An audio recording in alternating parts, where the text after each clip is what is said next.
Robert Mugabe, a historical figure, was born on February 21, 1924, in Kutama, a Jesuit mission in what was then known as Southern Rhodesia, now Zimbabwe. His father, Gabriel Motibiri, was a carpenter and a member of the Zezuru clan of the Shona tribe. Gabriel's father had been a prominent local chief in the 19th century, but the family experienced a decline in social status due to colonialism. Robert's mother, Bona, was a catechism teacher at the Kutama mission and had 5 other children, 3 sons Michael, Raphael, and Donald, and 2 daughters Bridget and Sabina. The country into which Robert was born was a product of colonialism, as Southern Rhodesia, like many African nations, had been colonized by the British in the late 19th century. This colonization was part of Cecil Rhodes' ambition to create a continuous British territory from the Cape Colony in southern Africa to Cairo in Egypt. Although the British nearly achieved this goal, the presence of Germany and Belgium in East Africa and the Congo hindered their plans. Nonetheless, Rhodes managed to acquire vast territories as far north as Lake Tanganyika and Lake Malawi by securing mining rights and other concessions from local African leaders. In the early 20th century, these areas were organized into several administrative zones under quasi-British control. The region where Mugabe was raised was designated as Southern Rhodesia in honor of Rhodes' significant role in the expansion of the British Empire, although it was not a uniform area before British involvement and had a majority Shona population. The presence of an Ndebele minority, similar to many other African nations, contributed to ethnic tensions following independence. In the early 20th century, both ethnic groups faced displacement as British colonists arrived in large numbers, establishing extensive agricultural plantations. It wasn't until 1923, just months before Mugabe's birth, that Southern Rhodesia was officially designated a colony by the British government. Mugabe's early life was marked by challenges. In 1930, when he was only 6, his father, Gabriel, had a dispute with the Kutama mission, leading to the family's relocation to a village several kilometers away. Although the children could continue their education at Kutama, it required long walks. Tragedy struck in 1934 when his brother, Michael, died from eating contaminated maize. Shortly after, Gabriel left the family to start a new life with another woman, with whom he had 3 more children. Despite these hardships, Mugabe excelled academically. His peers described him as a serious but distant student. A priest at Kutama mission, Father Jerome O'Hay, mentored him and introduced him to the Irish War of Independence, which many believe significantly influenced Mugabe's political views, although his early political stance remains largely unclear. He thrived in school and in 1941 was accepted into a teacher training program at Kutama College, where he spent several years and earned a teaching diploma in 1945. During the latter half of the 1940s and into the early 1950s, Mugabe traveled throughout Southern Rhodesia and into South Africa, teaching at various institutions while continuing his own education.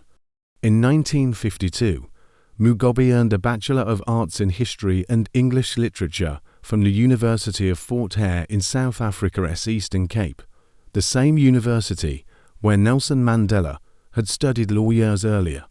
This period marked the beginning of Mugabe's political awakening. Following World War II, there was a growing demand across Africa for the colonies of various European nations to gain independence. African nationalists drew inspiration from India's independence movement, led by Mahatma Gandhi in 1947, and began to question why they too should not have the right to self-govern. While in South Africa, Mugabe engaged with groups advocating for these ideas and forming political organizations aimed at pressuring the government for independence. Since 1910, South Africa had been a self-governing colony, but from 1948, the white minority government implemented apartheid a system designed to completely disenfranchise the black majority politically, socially, and economically. A similar situation was soon to arise in Mugabe's home country of Southern Rhodesia. Although Mugabe later claimed that his return to Southern Rhodesia in 1952 marked a political awakening regarding the injustices of colonial rule and white minority dominance, his actions during this time did not reflect that. Instead, he spent most of the 1950s avoiding political involvement and focusing on teaching in Southern Rhodesia and later in Northern Rhodesia from 1955 to 1958. He then travelled to Ghana, which had recently become the first former European colony in Africa to gain independence, to achieve independence in 1957. A significant turning point in Robert Mugabe's life occurred during his time in newly independent Ghana in the late 1950s, where he embraced radical African nationalism. During this period, he also adopted Marxist ideologies and met his future wife, Sally Hayfron, who shared his political views. Consequently, they returned to Southern Rhodesia in May 1960, with Mugabe firmly committed to African nationalism. The evolving situation in his home country would further radicalize him. In 1957, in response to the changing political landscape in Africa, a black Southern Rhodesian politician, Joshua Nkomo, founded the Southern Rhodesian African National Congress, aiming to advocate for the country's independence from Britain and ensure a fully enfranchised black majority in the newly independent Southern Rhodesia. Unlike the situation in South Africa, where self-governance had resulted in a harsh two-tier society that denied political rights to the black majority under apartheid laws, the colonial administration in Southern Rhodesia, dominated by white settlers and their descendants, reacted negatively, banning Nkomo's Congress just 2 years after its formation in 1959. The political atmosphere grew increasingly tense, and Mugabe returned to this charged environment in the summer of 1960. He was soon persuaded by his friend Leopold Takawira to join a new political party, the National Democratic Party, which had been established in January 1960 as a successor to the now banned Congress. Mugabe consented and soon embarked on his first significant political endeavor. His involvement in Southern Rhodesian politics deepened in the early 1960s as the nation became increasingly divided politically. A conference held by the British in Salisbury in 1961 failed to bridge the gap between the aspirations of the black majority nationalist movement and the white minority colonial community. By this time, Mugabe was becoming a prominent speaker at meetings and rallies of the National Democratic Party, which was ultimately banned by the colonial government later that year. In response to the ongoing prohibition of black nationalist parties, a new party was formed, and Mugabe was appointed its publicity secretary. This party was named the Zimbabwe African People's Union (ZAPU). However, the white minority community was increasingly resistant to the push for independence and black majority rule. In 1962, a new white minority party, the Rhodesian Front, came to power within the colonial regime, at a time when only white individuals were allowed to vote in legislative assembly elections. This right-wing conservative party was committed to preventing the rise of black nationalists by any means necessary. The period from 1960 to onward was characterized by escalating political and racial tensions between ZANU and the colonial government, led by the Rhodesian Front. By 1963, Mugabe was increasingly convinced that armed struggle was necessary to achieve independence and black majority rule in Southern Rhodesia. He urged many of his fellow ZANU party members to consider this approach. However, under Joshua Nkomo's leadership, the party was committed to less aggressive methods of pressuring the British government for independence. Due to Nkomo's stubbornness, Mugabe and several other ZANU members decided in August 1963 to establish a new party that would significantly influence the future of Zimbabwe. This new party was the Zimbabwe African National Union ZANU, which aimed to secure independence and black majority rule in Southern Rhodesia, even if it meant using violence, and was equally opposed to both Nkomo's ZANU and the colonial government. Mugabe became the first Secretary General of ZANU, but his time in this role was short-lived. In December 1963, he was arrested for subversive activities and comments, leading to a nearly 2-year prison sentence. His sentence was later extended, resulting in him spending a total of 11 years in prison, with his release not occurring until November 1974. During his imprisonment, the political landscape of Southern Rhodesia underwent significant changes. In 1965, while Mugabe was still incarcerated, a major shift occurred in Southern Rhodesia's politics. Back in 1953, Britain had administratively merged Southern Rhodesia with the neighbouring colonies of Northern Rhodesia and Nyasaland, intending to eventually grant independence to all three, possibly as a single federal entity. However, issues within this system emerged quickly. Northern Rhodesia and Nyasaland had experienced less extensive colonization since the 1890s compared to Southern Rhodesia, making it more likely that the white minority in Southern Rhodesia would be overwhelmed by demands for a black majority rule following independence. However, this was not the situation in Southern Rhodesia, where the white settler population surpassed 200,000 individuals who were intent on maintaining control over the region. They aimed to establish an independent state that closely resembled apartheid South Africa, and were prepared to resist British authority, if necessary, to keep their grip on power. Consequently, when Northern Rhodesia and Nyasaland gained independence in the summer and autumn of 1964, becoming Zambia and Malawi under black majority rule, the colonial administration led by Prime Minister Ian Smith swiftly sought to uphold white minority rule in Southern Rhodesia. They renamed the country Rhodesia and unilaterally declared independence from Britain in 1965. The government's effort to have the 200,000 white settlers govern over the more than 4 million black Africans ignited what is known in Rhodesian history as the Bush War. This conflict had been brewing since early 1964 with the establishment of ZANU and its decision to pursue armed resistance, but it escalated when Smith's government took action the following year. Even Joshua Nkomo's more moderate ZANU concluded that the time for peaceful political advocacy had passed. Throughout much of the 1960s, the war yielded relatively poor outcomes for the insurgents, primarily due to the government's access to modern weaponry and support from neighbouring South Africa, while Mozambique to the east was a Portuguese colony that was not supportive of the black nationalist movement in Rhodesia. The struggle was further complicated by internal divisions within ZANU and between ZANU and ZAPU, a reflection of the optimistic sentiment among the white settler community during this period was their continued population growth, as more individuals migrated from Europe, eventually reaching nearly 300,000 in the 1970s. During this period, Mugabe and several other ZANU leaders were imprisoned. He faced significant challenges, spending much of his time at Salisbury Maximum Security Prison and other detention facilities with very poor conditions. Often, up to a dozen inmates were crammed into communal cells with insufficient beds.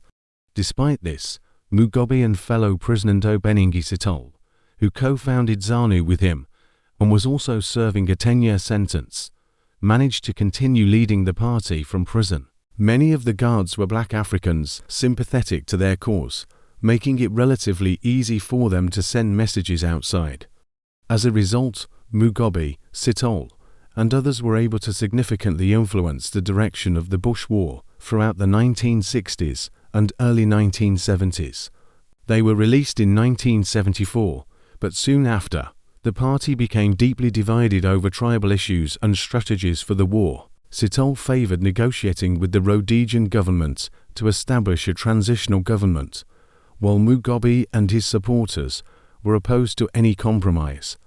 This led to a split in 1975, resulting in the formation of two factions, ZANU-Sitole or ZANU-Indonga, led by Sitole, and the larger faction, led by Mugabe, which became known as ZANU Patriotic Front, ZANU-PF. This was a pivotal moment for Mugabe, as he took full control of the militant faction, just as the war was about to undergo significant changes. In neighboring Mozambique, which shared a long border with Rhodesia, and had been a base for ZANU militants, the Portuguese government was engaged in its own protracted struggle for independence against black nationalists. In September 1974, a ceasefire was announced, and the following year, Mozambique achieved its independence. This development provided ZANU-PF with a strong ally in its struggle against the Rhodesian government. Starting in 1975, the Bush War began to turn in favor of the nationalists. Mugabe spent a significant portion of the mid to late 1970s coordinating the war from Mozambique. In January 1976, he commanded a significant guerrilla attack into eastern Rhodesia from Mozambique, escalating the conflict and undermining the stability of Smith's government. By 1976, the Rhodesian government initiated conscription for all white citizens under 35 in an effort to suppress the Bush War. However, the country was becoming increasingly diplomatically isolated, with even South Africa wavering in its support for Rhodesia. American Secretary of State Henry Kissinger was urging the Salisbury government to develop a plan for a peaceful transition to a coalition government between black and white communities.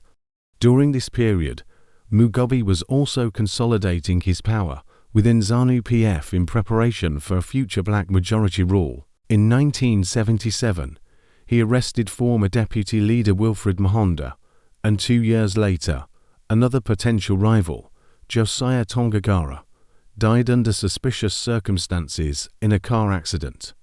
By the end of the 1970s, Mugabe had established undisputed control over ZANU-PF. As the Bush War continued, the white minority found itself increasingly isolated internationally, having lost its Portuguese ally in Mozambique, while most neighboring countries were now providing refuge to black nationalist militants who could launch operations into Rhodesia. Additionally, the South African government made it clear that it viewed the continuation of white minority rule in Rhodesia as impractical. The demographic situation had changed significantly. The escalation of the Bush War led many white Rhodesians to leave the country, starting in the mid-1970s, resulting in their population dropping below 250,000 by 1979. Consequently, whites represented less than 4% of Rhodesia's population, a stark contrast to South Africa, where whites accounted for nearly 20%, making the maintenance of apartheid demographically viable. As a result, even the apartheid regime in Pretoria urged Prime Minister Ian Smith to negotiate by the late 1970s. Furthermore, Smith's government's use of chemical and biological weapons, such as anthrax and cholera agents, further damaged international perceptions of his regime. By 1979, isolated from external support, and with white residents leaving the country, negotiation became the only viable option. In August 1979, the British government invited all relevant parties involved in the Bush War and the nationalist struggle in Rhodesia to a conference at Lancaster House in Britain. This conference convened in September and spent 3 months discussing key issues. Mugabe was initially hesitant to participate, refusing to attend until it became evident that the Mozambique government would no longer shelter and support his militants if he did not engage in peace negotiations. Even after agreeing to attend, he remained wary of the British government's intentions. Despite his concerns, the involvement of other black nationalist parties led to a peace agreement being reached in December. The Lancaster House Agreement outlined the transition to black majority rule in a new nation, which Britain would recognize as Zimbabwe, the African name for the region. A ceasefire was announced in the Bush War, and new elections were scheduled, with the condition that the white community would retain ownership of their lands in the country. Additionally, They were guaranteed 20 out of 100 parliamentary seats exclusively for a specified number of years. As the Lancaster House Conference concluded, the leaders of the Bush War returned to Zimbabwe to address large gatherings of supporters throughout the newly formed nation. Many had been unable to reside in Rhodesia during the 1970s, making it uncertain who would receive the most backing in the elections. When the elections took place in February 1980, it became evident that Mugabe had gained the support of the majority of Zimbabwe's population. ZANU-PF secured 63% of the votes in the elections, which were closely monitored by the British. This victory enabled Mugabe to become president and allowed ZANU-PF to win 57 of the 80 seats allocated to the black majority in the new parliament. Joshua Nkomo's ZANU was the closest rival, winning 20 seats with 24% of the vote. Ian Smith's Rhodesian Front captured 83% of the white vote, thus claiming all 20 seats reserved for the white minority in Parliament. Consequently, on April 18, 1980, just hours after the British government officially established an independent Zimbabwe, Robert Mugabe was sworn in as the country's first Prime Minister, although he would later adjust his title to align with constitutional requirements. He would hold on to power for 37 years. The most urgent challenge for Mugabe's ZANU-PF government upon taking office in the spring of 1980 was to let us see the transition from white minority rule to black majority governance. To address this, Mugabe made several public statements in the initial weeks and months of his prime ministership. He advocated for reconciliation between the two communities, and there were significant efforts to achieve this initially. For example, even though nearly 1,000 white Zimbabweans were leaving the country each month for South Africa, Britain, and other nations in the early 1980s, Mugabe's government worked hard to assure white settler families of their safety on their lands. Ian Smith supported this initiative by staying in the country and encouraging others to do the same while cooperating with the new government.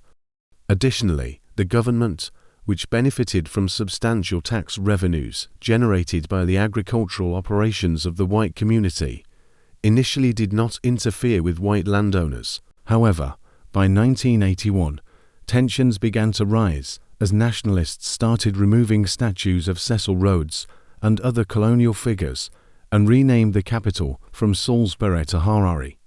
A rift developed between Mugabe and Smith after Smith accused ZANU-PF of promoting government corruption and Mugabe of advocating for a one-party state.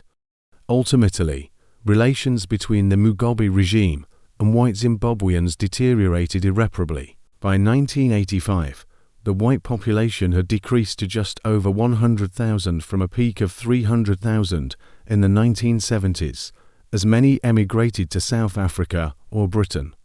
This number continued to decline in the following years, reaching around 50,000 by the end of the century, a figure similar to that in many African countries without a significant settler colonial history. The Lancaster House Agreement stipulated that white Zimbabweans could keep their lands unless they chose to sell them voluntarily. Consequently, throughout the 1980s and into the 1990s, many of those who remained continued to have a significant impact on the economy, but they became increasingly marginalized in the political landscape of the country. Many individuals continued to enjoy affluent lifestyles, largely detached from the surrounding country, frequenting white settler clubs and even constructing airstrips on their expansive plantations for charter flights. However, this situation was not sustainable, and starting in the mid-1990s, the Mugabe regime implemented a forceful land appropriation policy. This led to the transfer of large estates from white settler families to black African ownership of the 1990s and 2000s, effectively erasing the last vestiges of colonial Rhodesia from Zimbabwe. Much of this was still to come.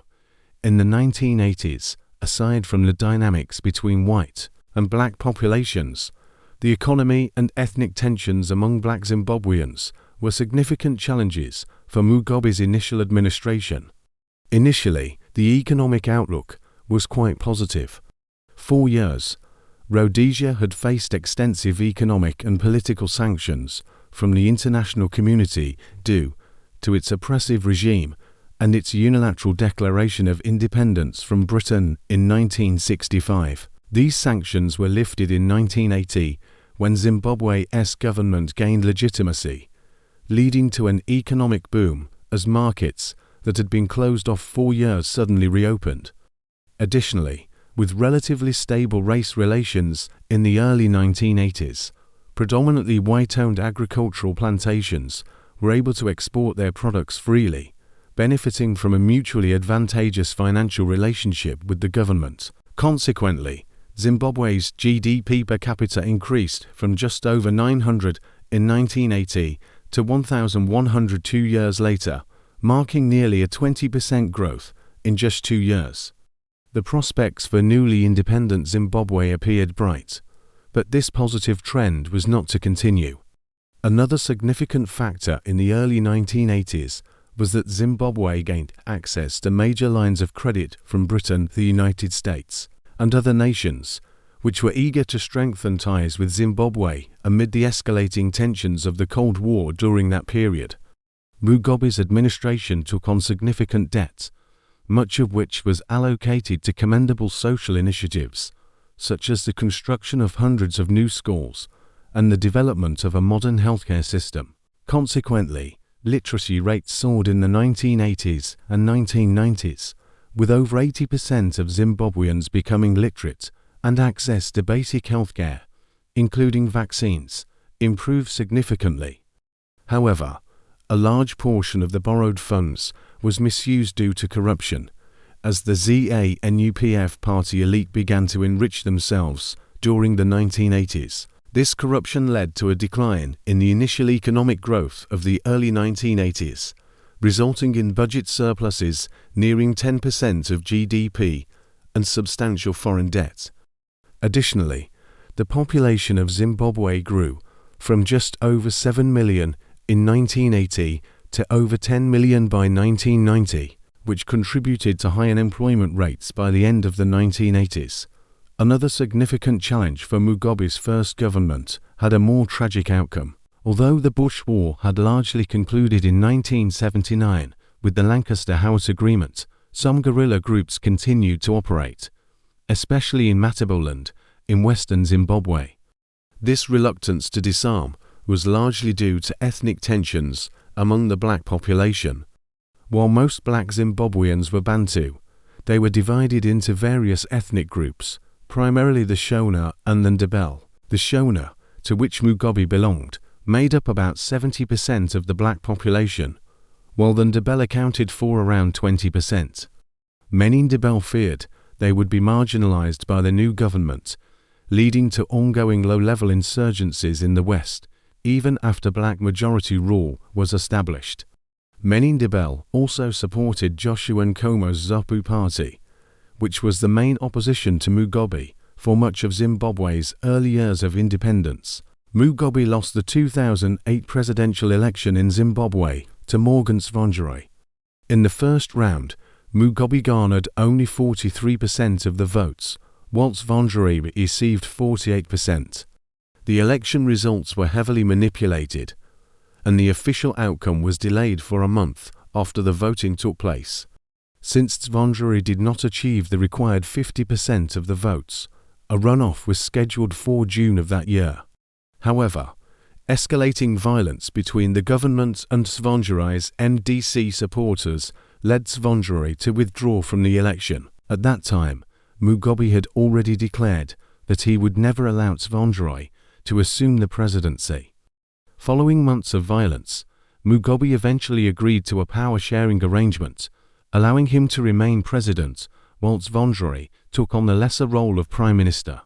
Despite this agreement, real power remained with Mugabe and his party, ZANU-PF, as he retained control over key ministries, the security forces, and the military. Mugabe's dominance in Zimbabwean politics was further illustrated in 2010 when he appointed new provincial governors without consulting Tsvangirai or his MDC partners.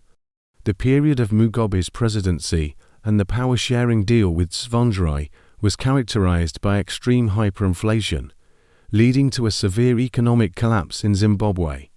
This crisis stemmed from years of financial mismanagement during Mugabe's rule after independence. For example, inflation in Rhodesia was in single digits during the 1970s, but began to exceed 10% in the 1980s. It wasn't until the late 1990s, due to a combination of high national debt from excessive borrowing, declining economic output, government-imposed price controls, and poor fiscal policies, that hyperinflation took hold. In 1999, the rate exceeded 50%, climbing to nearly 200% in 2002, and reaching 600% in 2003. After a period of relative stability, Zimbabwe's economy collapsed completely with the onset of the global financial crisis in late 2008. This was worsened by the Reserve Bank's decision to print more money, a practice that inevitably leads to increased inflation. By the late 2000s, the government had ceased monitoring inflation, which was believed to have surpassed 1,000,000%. As a result, the Zimbabwean dollar lost virtually all its value, forcing the economy to revert to barter or the use of foreign currencies. Simultaneously, discontent over Mugabe's prolonged rule simmered beneath the surface of society. In 2011, Mugabe declared his intention to run for re-election in the upcoming presidential race, despite doubts about his candidacy due to his declining health as he approached 90. The election, initially set for 2012, was postponed to the following year to allow for the drafting of a new constitution, which was approved in a referendum in spring 2013. The presidential election was then slated for July of that year, but many in Zimbabwe and international observers feared it would be manipulated to ensure Mugabe's victory over Tsvangirai. The lead-up to the election offered little hope for fairness, as political opponents faced violence and Mugabe barred Western observers from monitoring the election's legitimacy. Meanwhile, he engaged in a propaganda campaign by attending Pope Francis's inauguration in Europe. Mugabe did not rule out the possibility of running in the 2018 presidential election. If he secured another term, he would continue in power, but at the same time, Tsvangirai and the MDC were alleging that the government had destroyed tens of thousands of early ballots cast in his favor. The election took place on July 31, 2013, with results announced in early August, declaring Mugabe the winner with nearly 62% of the vote, while his opponent, Vanga received only 34%. This marked a significant shift from the disputed first round of the 2008 election, which had faced widespread criticism for its lack of legitimacy.